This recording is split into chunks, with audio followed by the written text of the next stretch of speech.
I was standing at the edge of my property, the crisp October air of 2024 biting at my knuckles as I clutched a crumpled newsletter, still reeking of the scorched coffee I'd spilled on my shirt that morning. The words screamed at me from the page: Riverside Retreat at the lake house. My lake house. The one I'd spent 4 years pouring my soul into, rebuilding my dad's old fishing cabin board by board in Willow Creek, Oregon. And there it was, announced as the venue for a community event for 150 strangers, complete with a QR code for carpooling, like they'd already mapped out the parking on my front lawn. My hands trembled, caught between a nervous laugh and the urge to scream. This wasn't just some mix-up. This was my sanctuary, my family's legacy, being hijacked like it was a public park. It all started that Tuesday morning when I found the newsletter stuffed in my mailbox, bold as brass, declaring my lake house the spot for a neighborhood retreat. I was still in my work boots, barely awake, rubbing sleep from my eyes as I read it. My stomach twisted into a cold knot. If someone got hurt on my land during an event I didn't approve, my insurance might not cover it.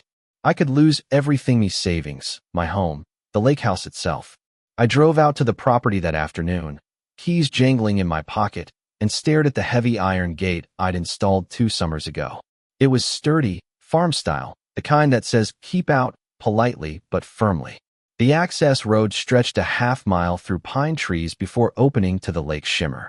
That gate was the only way in by car. I pulled out my phone and scanned the QR code from the newsletter, expecting some slick event page. Instead, I got a blank screen with a loading icon spinning into oblivion. I laughed, but it was the kind of laugh you choke out when you realize someone thinks you're dumb enough to buy their nonsense. I wasn't about to let this slide. I locked the gate tight, not just with the usual padlock, but with tamper-proof security wire, the kind with a serial number that screams, "Try me, and the sheriff will have questions." But locking it wasn't enough. I needed to know who had the audacity to volunteer my property for a public event. Back home, I dragged out my fire safe, the clunky metal box where I keep the important stuff: deed, survey maps, insurance papers, all the proof that this lake house was mine and mine alone. I spread them across my kitchen table, the cedar beams of the cabin flashing in my mind, every knot and grain a memory of my dad teaching me to fish. Those black and white photos on the walls weren't just decor, they were my family's history. I felt a calm settle over me. Whoever was behind this, I had the paperwork to shut them down. But I wanted to play this smart, let them trip over their own arrogance before I showed my hand. The next morning, I hauled a folding table out to the gate, clipped open a manila folder, and labeled it in big, sharp letters: Event Host Authorization and Liability Commitment.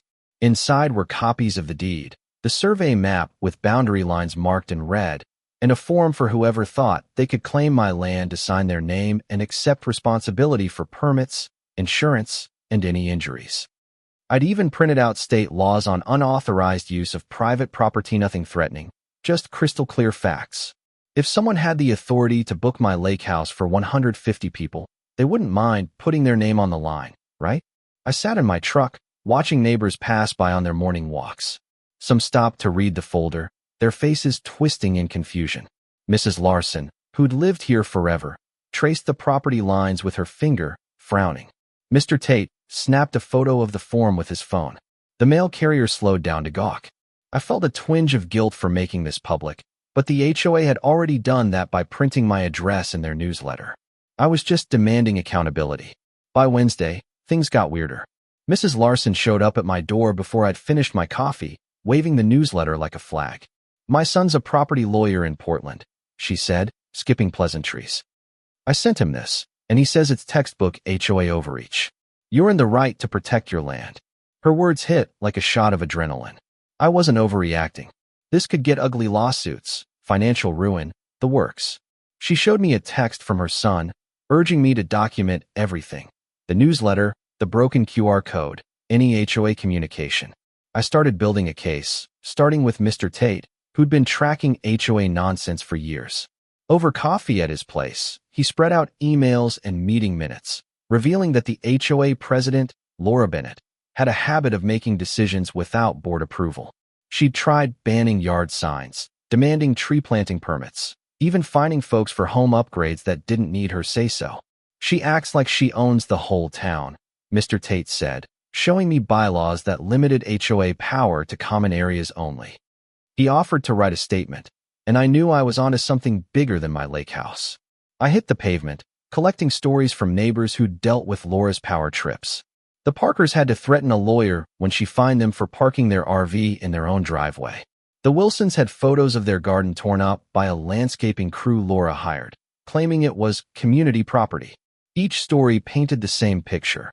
Laura announced, hoped people complied, and backpedaled only when pushed. I compiled their statements into a petition, not demanding action, but laying out a 2-year pattern of overreach. This wasn't just about me, Anna Maria. It was about a neighborhood fed up with someone who thought her title gave her free reign over our lives. Thursday morning, the stakes skyrocketed. A diesel engine growled up to my gate, and Mr. Tate texted, "White van," says Carter's locksmith. My heart pounded as I grabbed my folder and drove out. The locksmith, a grizzled guy named Tom, was inspecting my security wire, looking uneasy. "You the owner?" he asked. "Got a call to cut this, but the guy who hired me mentioned a dispute." Laura's right-hand man, Greg Sullivan, stood nearby, puffed up in a polo shirt, acting like he owned the place. I handed Tom the deed. "This is private property. Cut that wire, and you're liable for damages." Tom read the documents, nodded, and turned to Greg. "This says he owns it. You told me it's community land. I don't touch jobs like this." Greg's face flushed, but Tom packed up, handed Greg his card, and drove off. I couldn't help but grin. If a locksmith wouldn't touch this mess, maybe Laura was in over her head. That afternoon, my insurance agent, Emily, laid out the real danger. Unauthorized events. Your policy won't cover injuries or damages.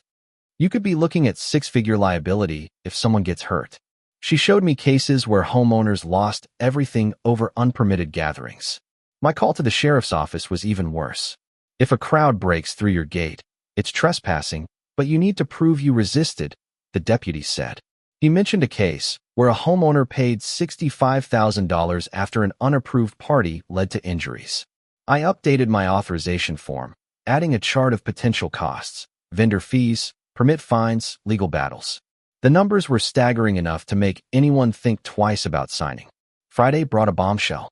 My neighbor Rachel, a part-time bookkeeper, called, her voice tight.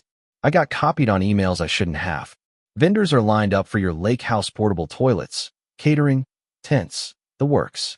Over $2,800 in services, and no one's paid a dime." My jaw hit the floor. Someone had committed the neighborhood to thousands in expenses, using my address, without a shred of permission. Rachel's client, a toilet rental company, was demanding $400 for delivery. A van service called about a declined HOA credit card. Catering for 150 people? $900, unpaid. I documented every call, every invoice, every bounced payment. The vendors were circling, some calling Laura directly, others threatening collections. This wasn't just a property fight, Anna Maria, it was a financial disaster waiting to explode. By Saturday, the day of the supposed retreat, cars rolled up to my gate, families, kids, coolers, all expecting a community bash. I stood there, heart racing, explaining to a confused dad in a minivan, "This is private property. Whoever planned this owes $2,800 in vendor fees, plus liability that could hit $100,000 if something goes wrong." People started murmuring, phones out, filming my form. Then Laura arrived, striding up like she owned the lake itself. "You're blocking a community event," she snapped, loud enough for everyone to hear. I handed her the updated form, listing vendor costs and liability risks. "Sign here, and you're responsible for the bills and any lawsuits." Her confidence crumbled as she read the numbers.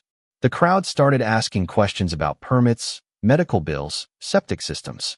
Laura's hands shook as she handed the form back. "I can't sign this," she muttered. "Exactly," I said. "You announced my lake house, booked vendors, but won't take the hit for it." The cars left quietly, families disappointed, but talking about budgets and permits. Laura drove off, and I sat at my table, the silence heavier than the gate's iron. The vendors kept calling toilets, tents, catering, all demanding payment. I spent Sunday at the county courthouse, digging into legal precedents. Cases like Rodriguez versus Pineview HOA showed HOA presidents held personally liable for unauthorized events, one paying $45,000 for vendor debts. Another, Walker versus Clearwater, awarded a homeowner $30,000 for legal fees after an HOA overstepped. The pattern was clear. Overreach meant personal financial ruin. Tuesday's mediation at Mrs. Larson's house, led by her lawyer's son, was tense but game-changing. I brought everything: vendor invoices, neighbor statements, case law, and my ace, the LLC I'd set up to own the access road. Its terms banned commercial events over 25 people and included liquidated damages for violations.